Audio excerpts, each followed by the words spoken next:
Bonsoir à toutes et à tous. Merci de nous suivre sur Éclair TV, excusez-moi.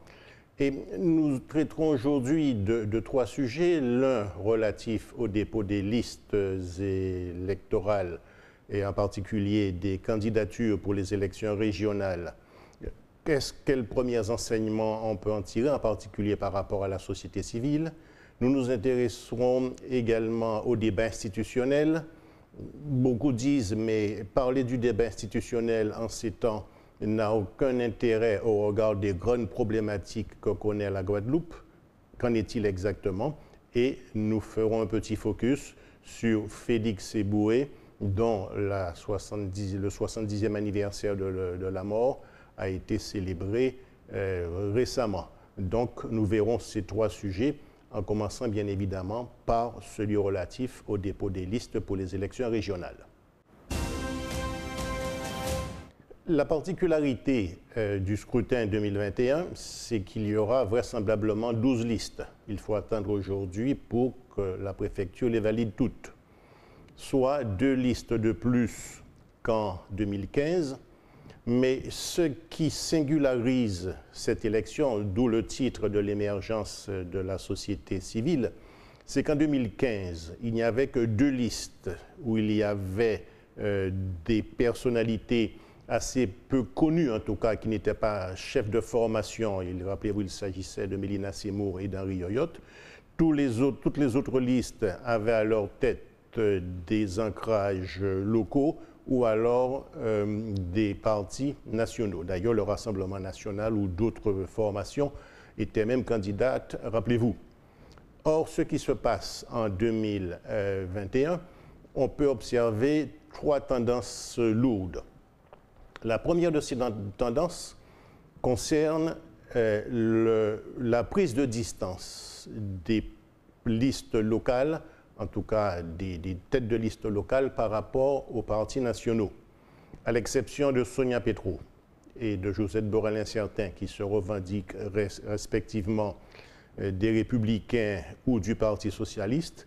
On constate que d'autres têtes de liste, dont on sait qu'eux-mêmes ou dans leur liste, il y a des personnalités qui font, en tout cas, gravitent autour de certaines formations politiques. Je pense par exemple à Max Mathiazin, on sait sa proximité avec le MODEM, en tout cas à l'Assemblée nationale. Harry Chalus, on connaît sa proximité avec La République en marche. Maxette Kirbacas, on connaît sa proximité avec le Rassemblement national. Et même Tony Delaney a parmi ses colistiers Clara Delaney qui représente en Guadeloupe la France, Debout la France. Mais tous ces 4, aussi bien Max Mathiazin, Tony Delaney, Maxette Kirbacas ou Harry Chalus, disent n'être pas en lien ni organique ni mécanique avec une formation nationale. Ce qui veut dire qu'on assiste lentement mais sûrement à ce que j'ai eu l'occasion d'appeler il n'y a pas très longtemps une endogénéisation des structures politiques qui se traduit par un renforcement de la problématique identitaire. Et à côté des 6 listes que je viens de citer, et dont les 4 se détachent, il y a 2 listes dites des corps intermédiaires, c'est celle d'Alain Plaisir ou de Jean-Marie Nomertin, et toutes les autres têtes de liste sont en tout cas des personnalités de la société civile qui ne sont pas forcément adossées à une formation politique bien connue. Donc on constate qu'au regard d'une logique de méfiance, voire d'interpellation de la classe politique, il y a de plus en plus de citoyens qui se mobilisent et qui veulent effectivement porter leur contribution au débat public. Et je vous rappelle qu'avec 12 listes, nous ne sommes pas seulement, en tout cas singuliers en l'espèce, puisqu'actuellement à la Martinique, ils ne sont pas moins de 14 listes. Par ailleurs, on constate que l'une des thématiques centrales de la campagne tourne autour de la problématique institutionnelle. Pardon. Mais cette problématique institutionnelle n'est pas appréhendée de la même manière. C'est ainsi qu'on voit que certains partis, tels que l'ANG, à une approche institutionnelle beaucoup plus de distance, bien qu'elle soit progressive, hein, puisque le responsable de cette liste n'hésite pas à dire que les choses doivent se faire progressivement. Toutes les autres listes, quelles qu'elles soient, sont beaucoup plus dans la définition de nouveaux rapports avec la France visant à renforcer une certaine autonomie locale.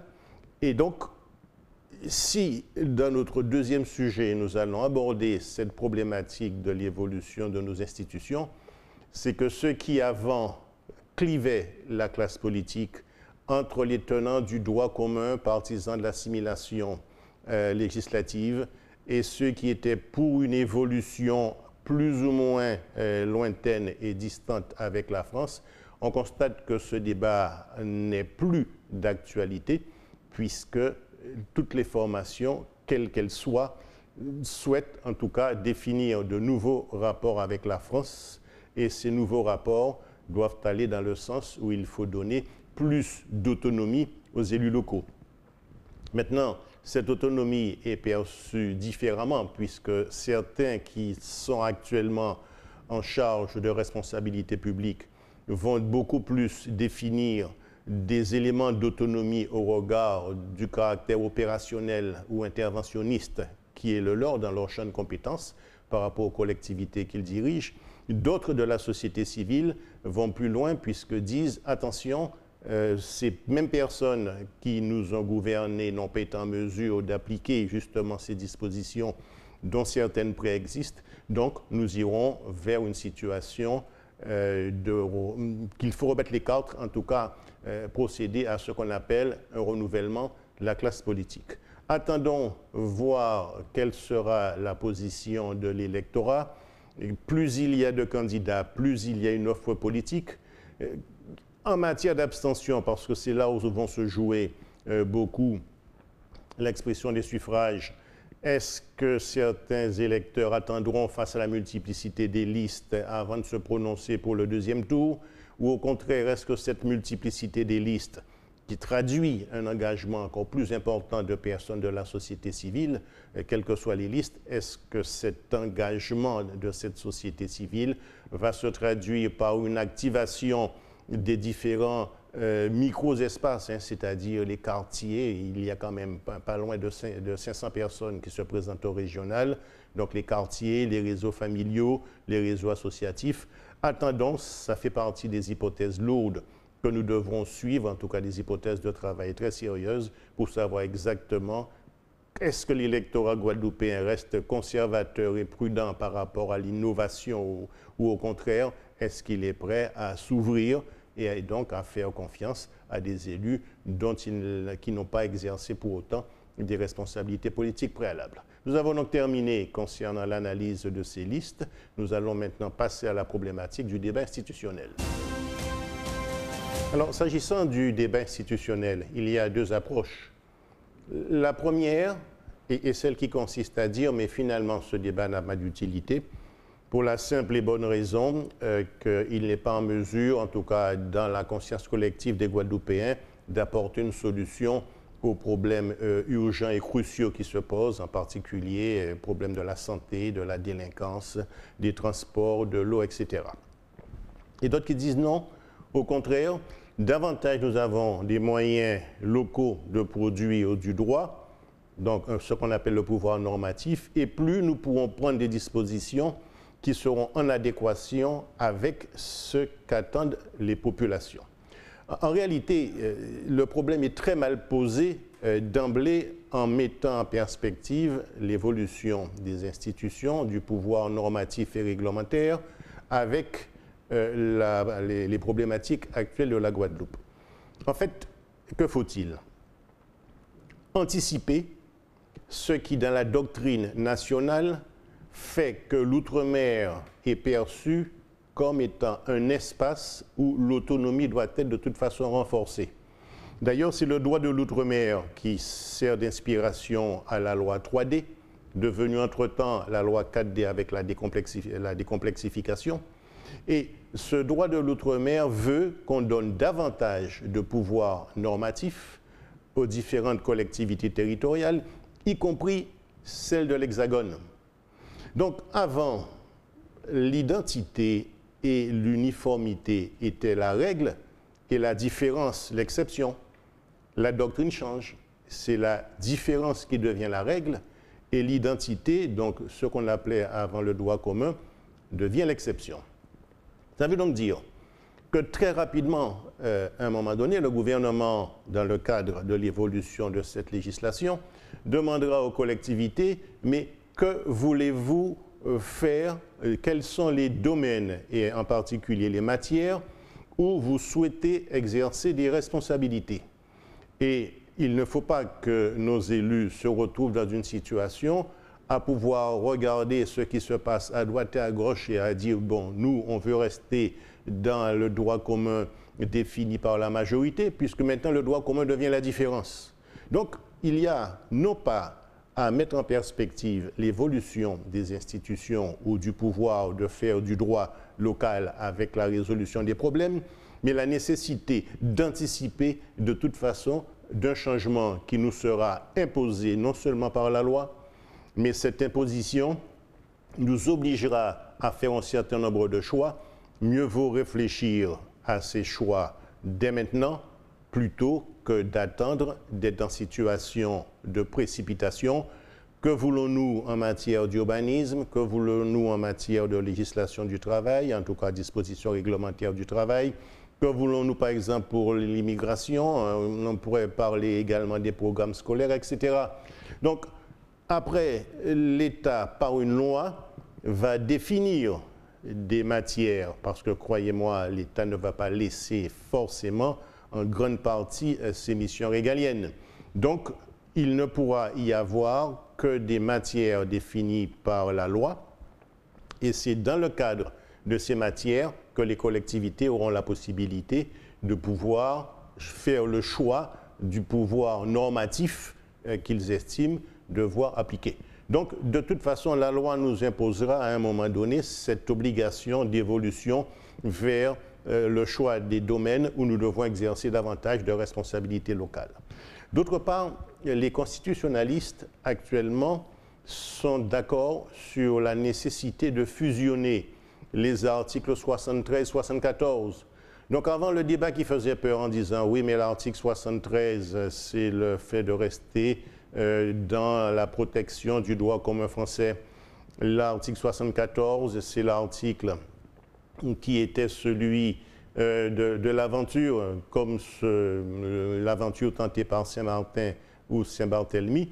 Maintenant, cette différence risque de disparaître au profit d'un article, si les évolutions constitutionnelles, en tout cas, suivent les recommandations de certains constitutionnalistes, eh bien, au profit d'un article dans lequel chaque outre-mer aurait la possibilité de choisir ses dispositions, en tout cas en fonction de ses institutions, y compris au niveau des compétences qui resteraient dans l'identité législative ou la spécialité législative. Je rappelle que Saint-Martin, qui est tout près de nous, a décidé de conserver, par exemple, en matière de retraite, en matière de prestations sociales, en matière de prise en charge des besoins sociaux, de rester dans l'identité législative, donc ça ne pose aucun problème. Par contre, effectivement, dans d'autres domaines, il y a eu un transfert de compétences qui leur donne un pouvoir beaucoup plus large. Donc, poser le problème en disant « ayons peur, attention, on ne veut pas l'article 73 » ou vice-versa, on préfère l'article 73 et pas l'article 74, deviendra un faux problème à un moment donné puisque ces deux articles, à mon sens, sont appelés à fusionner. Enfin, il faudrait aussi rappeler qu'après la crise de la Covid-19, la France ressortira quelque peu affaiblie sur le plan financier. D'ailleurs, si vous avez entendu les propos de Christine Lagarde pour la Banque centrale européenne, elle a été très claire en disant, mais à un moment donné, il va falloir que les pays se posent tout simplement la question de l'équilibre des finances publiques, puisque plusieurs milliards ont été investis pour soutenir l'économie. Donc, la France va s'appauvrir. Les transferts financiers de l'Hexagone vers la Guadeloupe vont être limités et je pense que les collectivités territoriales, comme ça a été le cas sous François Hollande et Nicolas Sarkozy, seront les premières à pouvoir porter leur contribution à l'équilibre des finances publiques, donc moins de moyens disponibles en termes de dotation et de participation. Ça veut donc dire qu'il ne faut pas se poser la question est-ce que le débat institutionnel va apporter une solution aux problématiques des Guadeloupéens, puisque s'il n'y a pas une réorganisation de nos institutions vers une meilleure mutualisation des moyens, vers une véritable évaluation des possibilités, eh bien, nous allons continuer à avoir des collectivités territoriales de plus en plus appauvries, investissant de moins en moins, et par conséquent, la situation de qualité de vie qui est en grande partie sous la responsabilité des collectivités territoriales va continuer à se dégrader, en laissant en tout cas nos institutions dans la situation telle qu'elles sont actuellement.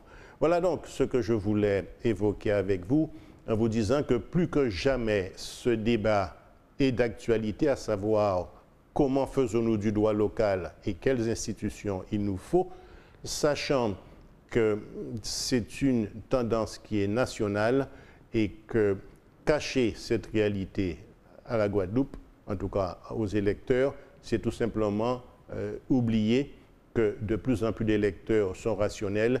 Et s'il y a autant de listes qui, justement, prônent l'existence de nouveaux rapports avec la France dans le sens d'une plus grande possibilité d'intervention laissée aux élus locaux dans les domaines qui nous concernent davantage, c'est bien justement parce que l'électorat se rend compte que progressivement, ce besoin est de toute façon imminent et inhérent surtout à l'évolution de la doctrine au niveau national.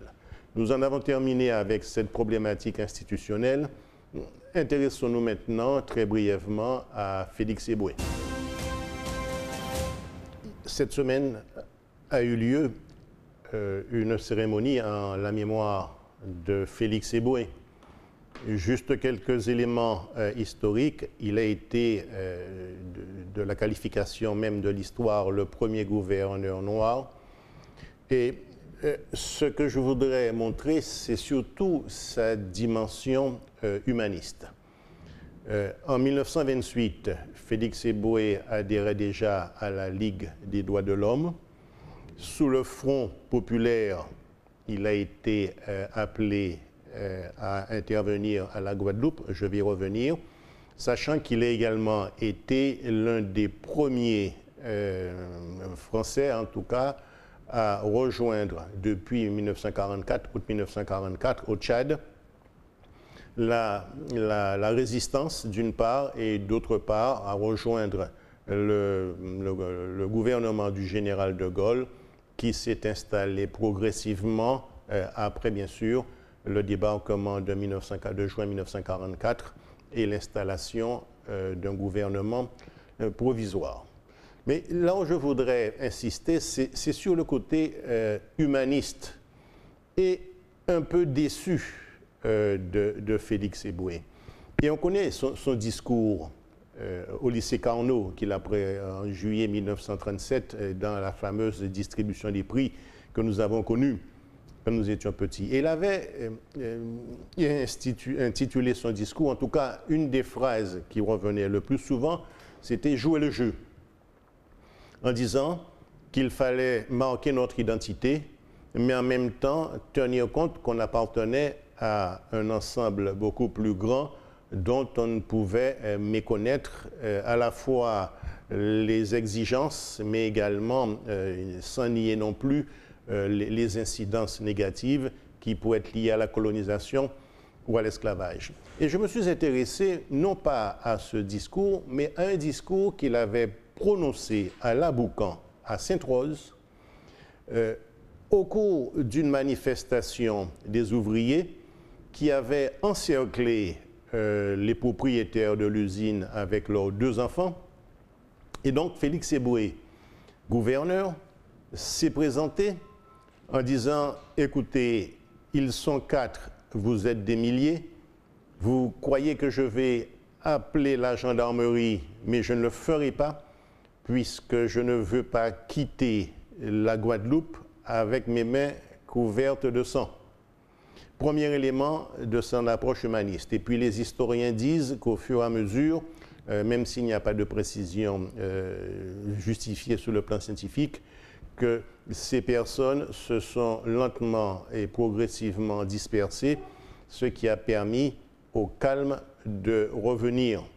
Par ailleurs, sa déception tient au fait qu'il dit « mais j'ai bien compris que vous vous êtes mis d'accord avec les responsables des usines pour pouvoir me chasser, alors que j'étais envoyé pour pouvoir en tout cas rectifier ou rétablir un certain nombre de droits, en particulier les droits qui avaient été votés par le Front populaire et qui n'avaient pas encore trouvé d'application à la Guadeloupe. » Et il conclut son discours de Sainte-Rose en disant « mais puisqu'on ne veut pas de moi à la Guadeloupe, je repars vers l'Afrique pour rencontrer des gens qui me comprendront mieux. » Tout ça pour dire que la vie de Félix Eboué et son passage à la Guadeloupe montrent ce paradoxe que nous devons gérer en permanence, à savoir que souvent, lorsqu'il y a un d'entre nous,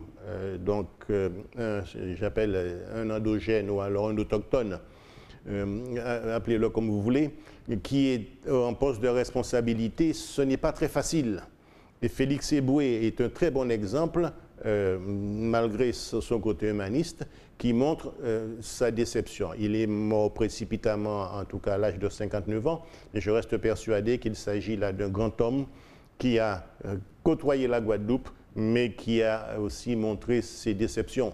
Tout cela pour dire qu'il nous faut apprendre, nous, ainsi que le font d'autres diasporas ou d'autres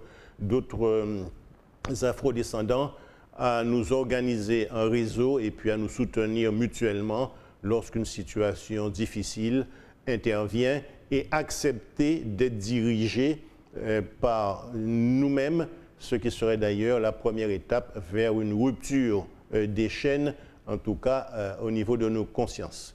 Dans tous les cas, je ne sais pas ce que pensent les historiens, mais dans des discours prononcés, y compris, j'ai entendu par des lycéens, il est enterré, en tout cas ses cendres sont à côté dans la même sépulture que Victor Schœlcher, et certains disaient que le libérateur des Noirs, tel que l'appelaient certains historiens Victor Schœlcher, demeure à côté de l'artisan de la libération des Blancs par rapport, bien sûr, aux positions de Félix Eboué au cours de la guerre. Au-delà des discordances historiques qu'il pourrait y avoir, il faut voir dans ce symbole le fait que lorsque des hommes partagent un idéal commun d'humanisme, de tolérance et de respect mutuel, les différences socio-historiques peuvent à un moment donné ne pas faire obstacle à ce que ces deux personnes se rapprochent, ne serait-ce qu'à travers la mort. Voilà, nous avons terminé avec l'approche, en tout cas les quelques informations que je voulais livrer à votre réflexion concernant Félix Eboué. Là, oui, la fête de Pentecôte approche, restez bien prudents par rapport aux gestes barrières, nous ne sommes pas encore très à l'abri. Et bien évidemment, comme je vous le souhaite chaque fois, que la nuit vous soit douce sur Éclair TV.